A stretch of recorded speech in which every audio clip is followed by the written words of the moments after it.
Hi, I'm Megan. I'm Colin. And this is Pet Sitter Confessional, an open and honest discussion about life as a pet sitter.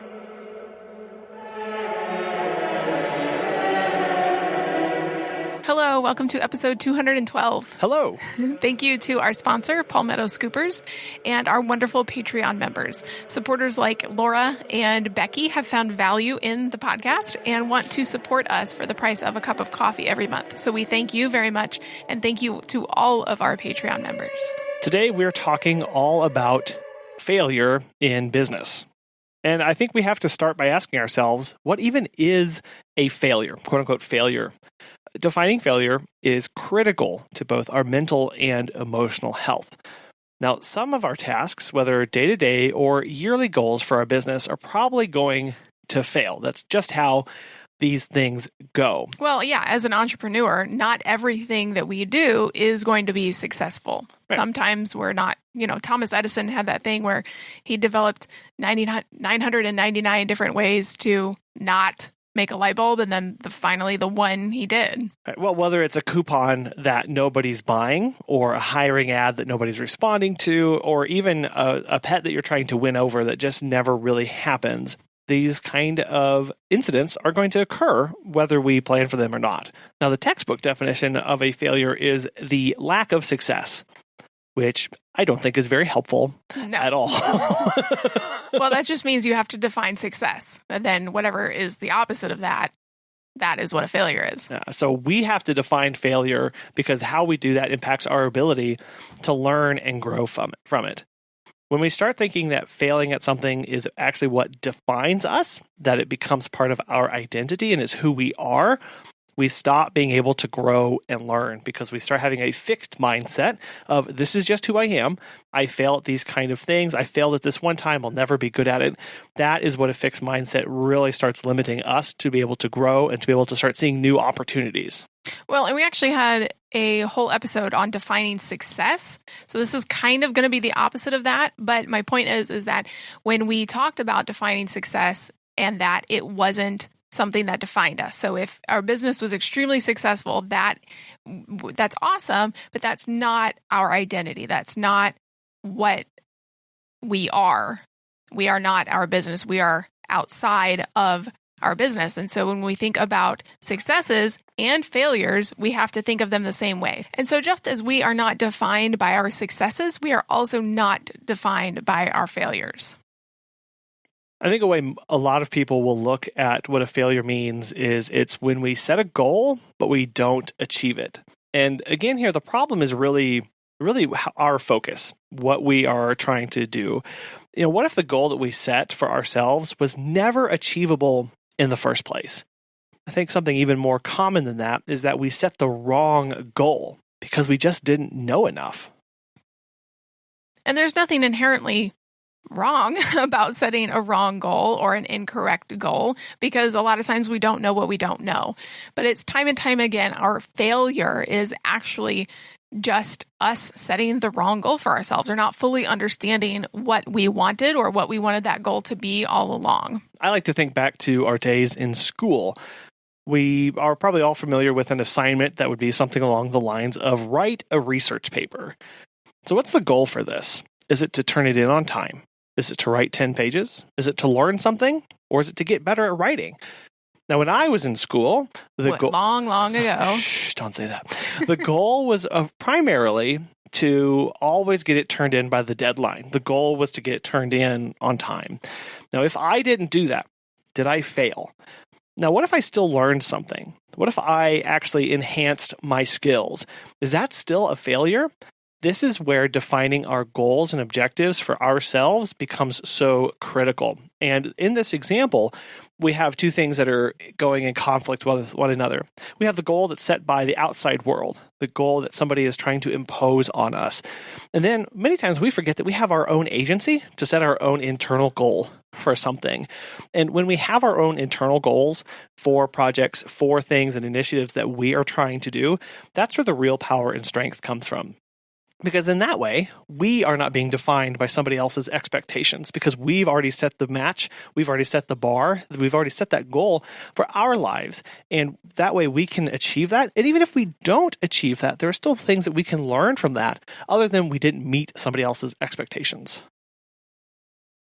And so the same thing, your school example, the same thing kind of applies to business as well. So you say, I want to grow my client base by 10% over the next 4 months.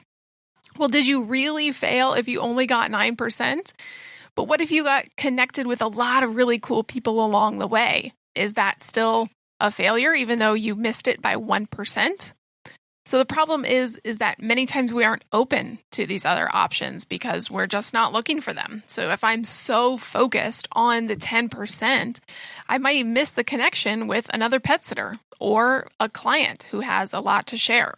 I may not even be looking whether my email marketing is actually effective or the pain points of onboarding or, paying attention to the feedback because I'm so focused on that 10% on the goal. But being mission focused doesn't mean we are mission centric or mission exclusive. It means that is where we are directing the majority of our time and attention and energy, but we are not walling ourselves off from being open to other opportunities. Because when we do that, we will feel like a failure when we don't reach that 10%, because we won't have been able to step back and look at the broader picture of everything else that was going on and all the other little successes that happened along the way. Yeah, so it's basically, even though you may not have met your goal or what you wanted to achieve, it's still thinking about the lessons that you learned along the way. Still trying to find the successes, even though it looks like a failure. And so it's looking for those successes within the failure. Well, as you mentioned earlier, Megan, the actual problem with defining failure is that most of us are terrible at defining success. We actually have no idea what it would look like for us or what we even want. So what if our definitions were for success? My definition of success is the state of living and working according to my values. And failure is a state of living and working in a way that isn't aligned with our values. How would that change our business? Well, for starters, it would take our mind off of the individual tasks and more on the long-term trajectory of our life and business. We would be able to look back and see patterns of behavior, patterns of success that meet and align with our values and our why. It would also keep us focused on what is actually mattering in our business, is our values, our why. We'll stay grounded and centered on what will actually keep us going and pushing us through tough times. Plus, it's easier to work in our values. It's more enjoyable and more sustainable for us and those around us. Speaking of looking for opportunities, 2020 showed us the importance of having a diversified business. As we take on new clients, there are many opportunities to add services and value packages to our clients. Courtney, owner of Palmetto Scoopers, wants to help you be number one with your clients number two. Aha. Courtney is passionate about helping others excel with a poop scooping service. What tools and training do you need? What do you do with all the poop? There's a link in our show notes for you to check out to learn and get started in pet waste removal and let Courtney get you started on the right foot. Let's go back to our grow by 10% example. What if you only grew by 7% because you turned away clients that didn't align with your values in caring for pets? They wanted to use a different kind of collar you were not okay with, or only have you come by one time a day, or whatever the scenario is. But you, quote, failed to grow, but stayed true to your values. Isn't that really a success? Yes, it is. Yeah. Yeah, it is. And plus, these kind of interactions are going to have a lasting impact on you. There's something that will change your emotions and your feelings and really solidify your stance and your boundaries. It's also important to reframe our lack of success or our failure to meet our goals into something that actually is beneficial and helpful, something that we can learn from, lessons that we can take away, and truly understanding where it went wrong. I think there are about 4 areas where we need to focus after we've suffered a failure, after we've suffered a lack of success, when we go back and we're doing a review of what that is. And I do think doing a review is extremely important. Without doing a review where we sit down and we either write out we talk out, we look at the systems, we look at things that are going on. If we never review the failure, we'll never grow. And I know that it is extremely painful sometimes to have put so much effort into a project or into an initiative and poured your whole soul and body into it and not have it turn out the way you wanted to. That's very painful. So obviously giving yourself some time where you can come back to it with a level head where you can assess it. But look at these 4 areas to try and understand where you could improve later. Starting with the first one, which is, did it go wrong? Did it not go the way you wanted to because you had a lack of knowledge? So something like maybe you didn't understand that the different types of harnesses and showed up to a client's house where you didn't know how to put it on. Well, do some research on the different types of harnesses and require training and maybe even standardization of harnesses and leashes moving forward. It's all about assessing, did I have the proper knowledge base to even tackle this, to even go into this, and how can I correct that moving forward? What kind of resources do I need to bring into my life and do I need to look into? The next one is a lack of structure or systems. So the scenario could be, did you not communicate your policies well enough so the client was confused and had different expectations? Did they not realize that you were only going to be at the house sit from 7 p.m. to 7 a.m. and they thought it was going to be 24 hours because you guys didn't have a conversation about it or it wasn't in your policies? We'll create a system to help that not happen again. Then you have, was there a lack of vision? Maybe you struggled with where you wanted your business to go and you found yourself not recognizing your business or how to put your boundaries in place. When we fail to be able to look forward 5, 10, 20 years down the road and do some vision casting, writing out where we want to go, setting those long-term goals, we can have a hard time working through the weeds and getting down in the mundane activities of our day. And we can feel very lost and not really understand what the whole purpose is.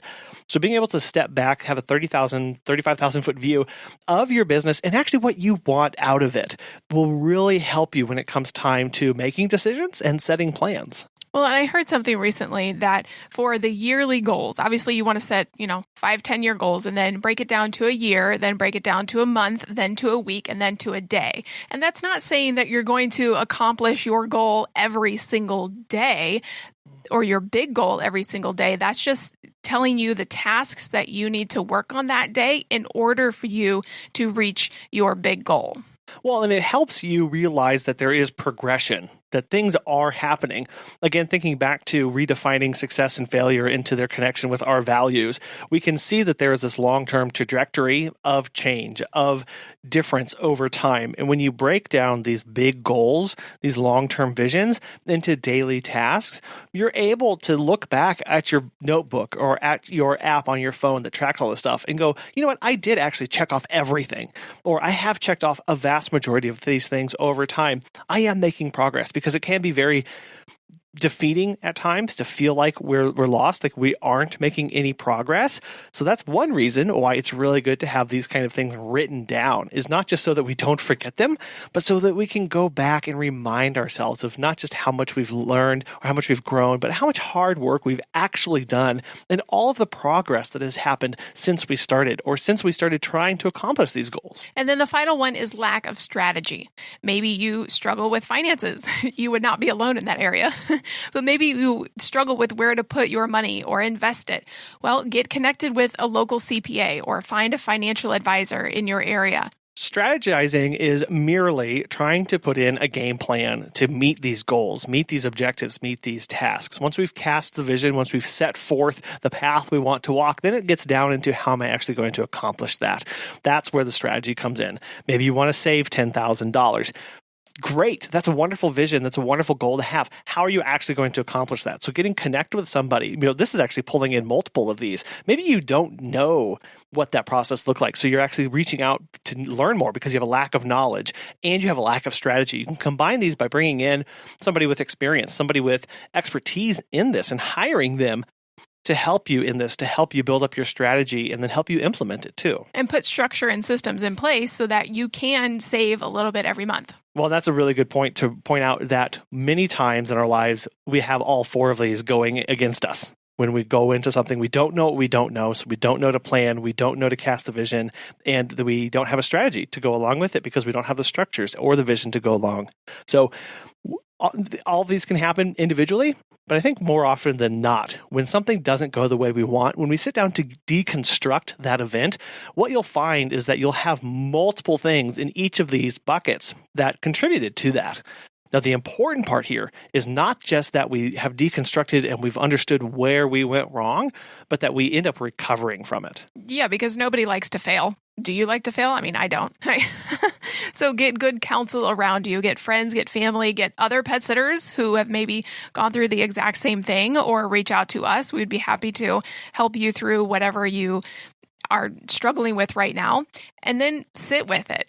Just for a little bit. It doesn't have to be forever. You don't have to sulk for days and days about whatever failure you've had, but do recognize those feelings, and hopefully that will help you help motivate you in the future to know, I don't want to have these feelings again. So I'm going to put these things in place, these processes, these policies in place where that's not going to happen again. And then write it out. Write out your plan, sticky note, journal, app on your phone, whatever helps you write out your things so you don't forget them. So there can be a constant reminder of, I'm not going to let this happen again. Use the failures to catapult you into success in the future. Absolutely. If there is a way to systematize something in your business so that failure doesn't happen again, write it down and share it with either staff or with yourself so that you never have to A, think about it again, or B, be caught off guard when something happens. The more we can write these processes down, the better off that we will be in the future, because we know how to handle it, because we wrote it down for our future self. Well, and especially for staff too. If you have employees, ICs, more than one, they are going to maybe make the same mistake that you did, or multiple of your employees are going to make the same mistake. So it is important to let everybody know at your weekly meetings or whatever that this is the way we do things now. Have we ever failed at anything? Yeah. I mean, lots of things. Well, we've also had success, so it balances out. But yeah, there was one time when we tried a Facebook ad for a dog walk, or a coupon for a free dog walk, and that did not go well. Yeah, our goal here was to grow our drop-in and dog walks in our area, and we thought in order to accomplish that, we could pay for a Facebook ad and offer a discount coupon, a free coupon for people who signed up through that. Yeah, we see sitters all the time doing Facebook ads and with great success, and we had never tried one before, so we thought, hey, why not? Well, we ran it and spent, I think, total of over $100 or something on it, and literally nothing came from it. Nobody signed up. Nobody even clicked on it. I think there were like 3 people. Okay, well, nobody signed up for the coupon in the end. And so, that was a failure in our original goal, to boost drop-in and dog walks through a coupon. Through a coupon advertised on Facebook. Now, what did we learn from this? What actually evolved from this was that we still have a lot of education to do in our community about the benefits of what a drop-in and dog walk can actually do for them, to try and start changing some of this client behavior and expectations when it comes to caring for their dog. This was one of the very first clues that was not very widely accepted, and that we had kind of grown on the people who readily accepted it. But we still then had to turn around and do a lot of education. So the Facebook ad was a failure, but the success came from us learning more about our market and learning more about the clients that we actually want. Yeah, so just because you failed at something doesn't mean that you didn't give it your all, that you didn't give it your best, that you weren't 110% committed to it. But you should be proud of that you did give it your best. So how do we fail well? At the end of the day, it's about recognizing that every opportunity that we have that comes along our way is a growth opportunity. We can turn it around and make something bad into something good. Yeah, we can learn from it, apply new things to our business, write down those procedures, learn something new, get connected with a better mentor or a group of pet sitters and people and business people in your area at each stage, even though it doesn't turn out how we wanted or how we expected. When we do that deconstruction of the event and we do that deconstruction of that failure, there is learning opportunities there, and that is where the success comes from. Even when we fail, we succeed when we learn from it, and that is the biggest and best way to fail well. And don't beat yourself up for trying something, especially if it's something new. I mean, statistically, the more you try new things, the more likely we are going to fail. And that's okay, because it means you're trying. And if we look at it, really, the greatest failure of all is never having tried in the first place. Natasha O'Banion is a pet business coach, and today she's going to answer the question, I don't find my business fun anymore. Help! Yeah. When you don't find your business fun anymore, it means that you've lost a little bit of the drive. That's where that comes from, that the drive is sizzling away. Whether that because you're burnt out or you just have too many hands in the pot, that's typically where it comes from. You're burnt out, you're losing a little bit of drive, and therefore you're like, you know what, this is not even fun anymore. It's not the excitement that I had in the beginning. The first thing that I would say is that when you lose the drive in your business, now we want to decide if this is burnout or drive. Okay, there's two different things. If you lose the drive in your business, you need to hire help. You need to say, you know what, I'm done. I'm dead. From one point for me, when I was burnt out and I was handling emails, this is before we automated everything. I was doing the mom and pop stuff. I've been there. I was doing the emails, and my emails started to get a little snappy and a little snarky. Like, it started to get irritated, like, listen, come on, it wasn't those words, but it kind of felt that tone, in a little bit of my responses. And I started to see that myself. And I hired someone. I say, listen, I can't be doing emails anymore. I'll freak around and curse someone on an email potentially. I don't know. You know what? It's not that far, but on your body when you're kind of getting irritated, you got to remove yourself. You got to put somebody else in that spot. Say, listen, I can't do emails anymore. You got to do emails.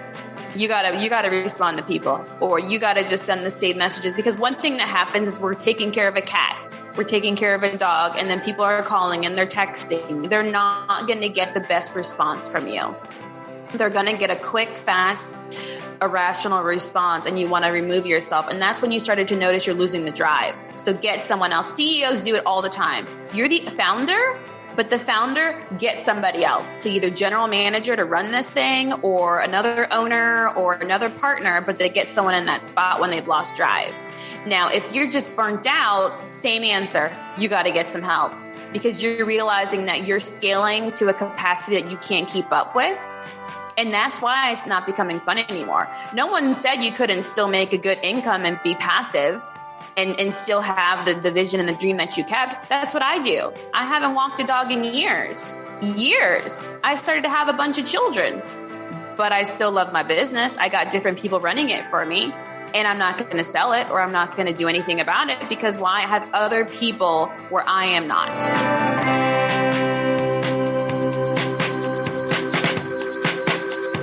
Natasha has a very successful pet business, and she is also a pet business coach. If you would like her to be your personal pet business coach and walk you through the ins and outs of your business, you can go to her website, startscalesale.com, and use the code PSC20 for 15% off. Thank you to our sponsor, Palmetto Scoopers, and thank you to our awesome Patreon members.